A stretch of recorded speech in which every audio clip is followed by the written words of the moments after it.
प्रभु यीशु मसीह के नाम से सबको जय मसीह की। आज का वचन है उत्पत्ति के किताब उसका 18 अध्याय 14 वचन। क्या यहोवा के लिए कोई काम कठिन है? मेरे प्रियो, परमेश्वर के जन अब्राहम और उनका पत्नी सारा, उनके बीच में कोई संतान नहीं था क्योंकि वह बहुत बूढ़े हो चुके थे। लेकिन परमेश्वर ने कहा उनके बीच में संतान उत्पन्न होगा। इस बात को सारा ने विश्वास नहीं किया। परमेश्वर के दूत ने कहा, क्या यहोवा के लिए कोई काम कठिन है? मेरे प्रियो, यहोवा के लिए कोई काम कठिन नहीं है। जैसे परमेश्वर ने कहा था वैसे ही अब्राहम और सारा के बीच में उनके बुढ़ापे के समय एक पुत्र उत्पन्न हुआ, उसका नाम इसहाक रखा गया। मेरे प्रियो, हमारे जीवन में भी कोई भी परिस्थिति हो, कोई भी कष्ट के समय हो, उस परिस्थिति को बदलने का सामर्थ्य रखने वाला परमेश्वर हमारे परमेश्वर है। जो अब्राहम के साथ था, हमारे साथ भी वही परमेश्वर है।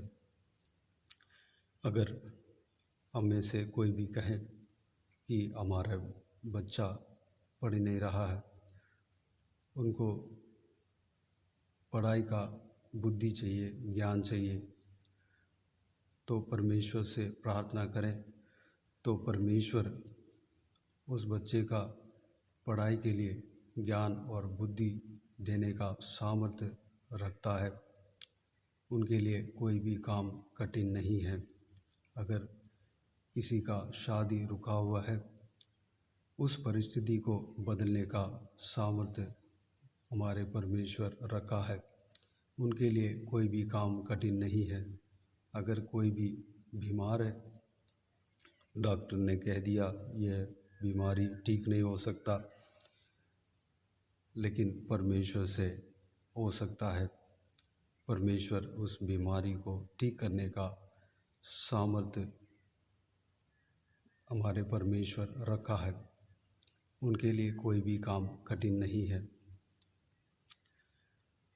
कर्ज में अगर फंसे हुए हो, उस कर्ज से निकल नहीं पाते हो, तो प्रभु से प्रार्थना करें।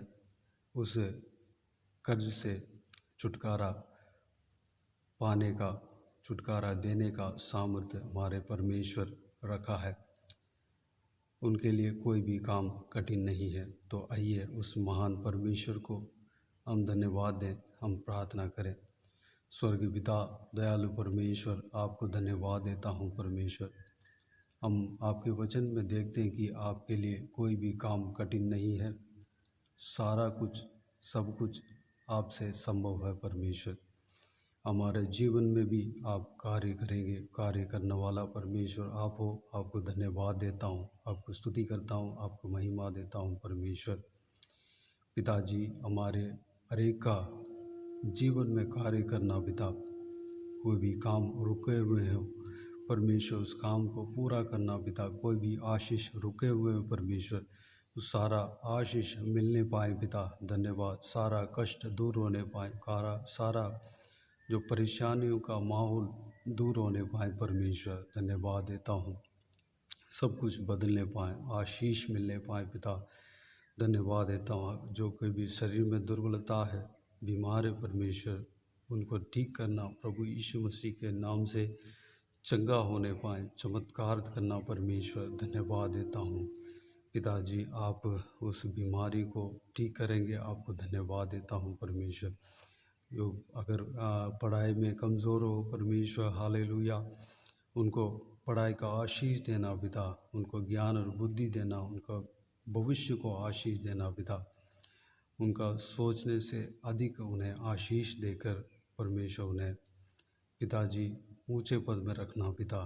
धन्यवाद देता हूँ, आशीष देना परमेश्वर। अगर कोई कर्ज में फंसे हुए परमेश्वर, उन्हें उस परिस्थिति से, उस मुश्किल के पिताजी, उस जगह से निकालना, छुटकारा देना परमेश्वर। सारा कर्ज को परमेश्वर देने पाए और उससे छुटकारा पाने पाए, कैसे भी उनको निकालना।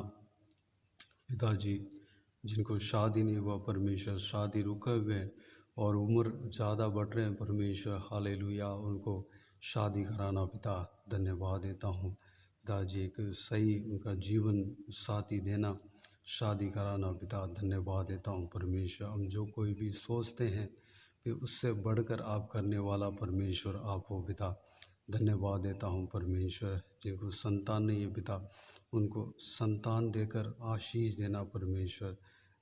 जो भी उसके लिए जो भी वजह है परमेश्वर, उस वजह को आप जानते हैं पिता, सब कुछ सही करना, संतान को आशीष देना पिता, धन्यवाद देता हूँ परमेश्वर।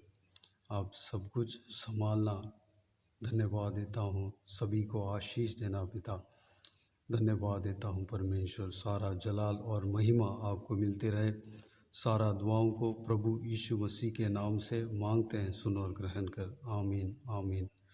प्रभु यीशु मसीह के नाम से प्रभु यीशु मसीह का आशीष और अनुग्रह हम सभी के ऊपर बने रहें, आमीन आमीन। मेरे प्रियो, इस चैनल को सब्सक्राइब करें और शेयर करें।